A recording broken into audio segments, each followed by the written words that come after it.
అమ్మాయి వెళ్ళి చాలా సేపు అవుతుంది, ఇంకా రాలేదేంటి? అసలు ఆ అమ్మాయి కంటే తెలియక రూమ్లోకి వెళ్ళింది. వీడైనా వెంటనే తనని తీసుకుని బయటికి వచ్చేయచ్చు కదా.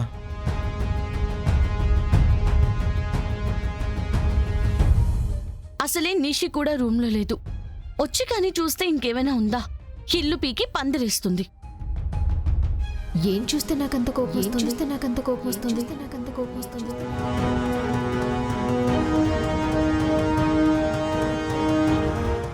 నిషి,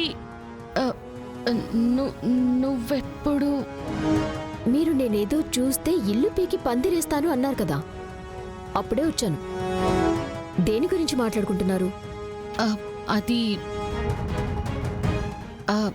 ఆఫీస్ నుంచి ఒక అమ్మాయి యువరాజ్ని కలవడానికి వచ్చింది. సోనీనా? ఆ అమ్మాయి నీకు తెలుసా? చాలా బాగా తెలుసా. ఎక్కడుందది? యువరాజ్ని కలవడానికి మీ రూమ్లోకి వెళ్ళింది నిషి. మా రూమ్లోకా? అసలు మీకు బుద్ధుందా? అలా ఎవరిని పడితే వాళ్ళని మా బెడ్రూమ్లోకి పంపించేస్తారా? మేమేం వెళ్ళమని చెప్పలేదు. ఆ అమ్మాయి వెళ్ళి నిషి ఆగు. జగదాత్రి, మొగుడు పెళ్ళాల విషయం కదా, మనకెందుకు?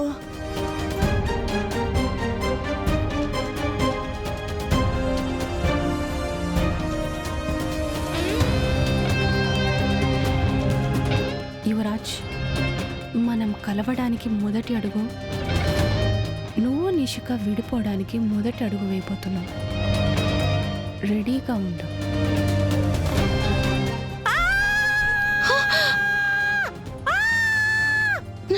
ఆ అమ్మాయి అరుపులా ఉంది. అంతలా ఎందుకు ఖర్చుంటుంది? దాత్రి, జరిగేవన్నీ చూస్తుంటే నాకెందుకో ఇంట్లో ఏదో తుఫాన్ రాబోతుంది అనిపిస్తుంది.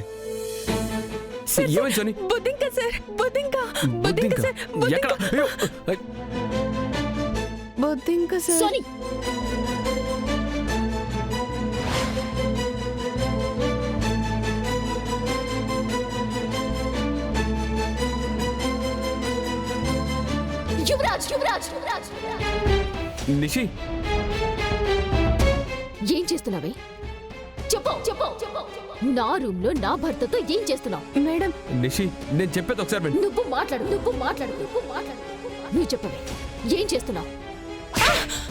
నిషి ఆగు. నిషి, నీకేమైనా పిచ్చి పట్టిందా?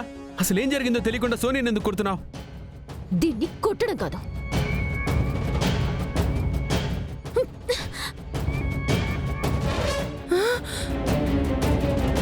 అయిపోయావే.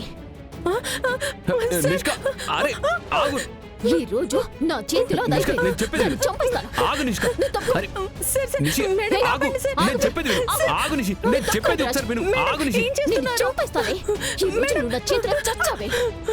నిషి ఆవేశంగా అరుస్తుంది.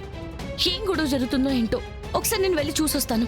వద్దు జగదాత్రి, నీకెంత చెల్లెలైనా నాకెంత మేనకోడలైనా మొగుడు పెళ్ళాల మధ్యలోకి మనం వెళ్ళకూడదే.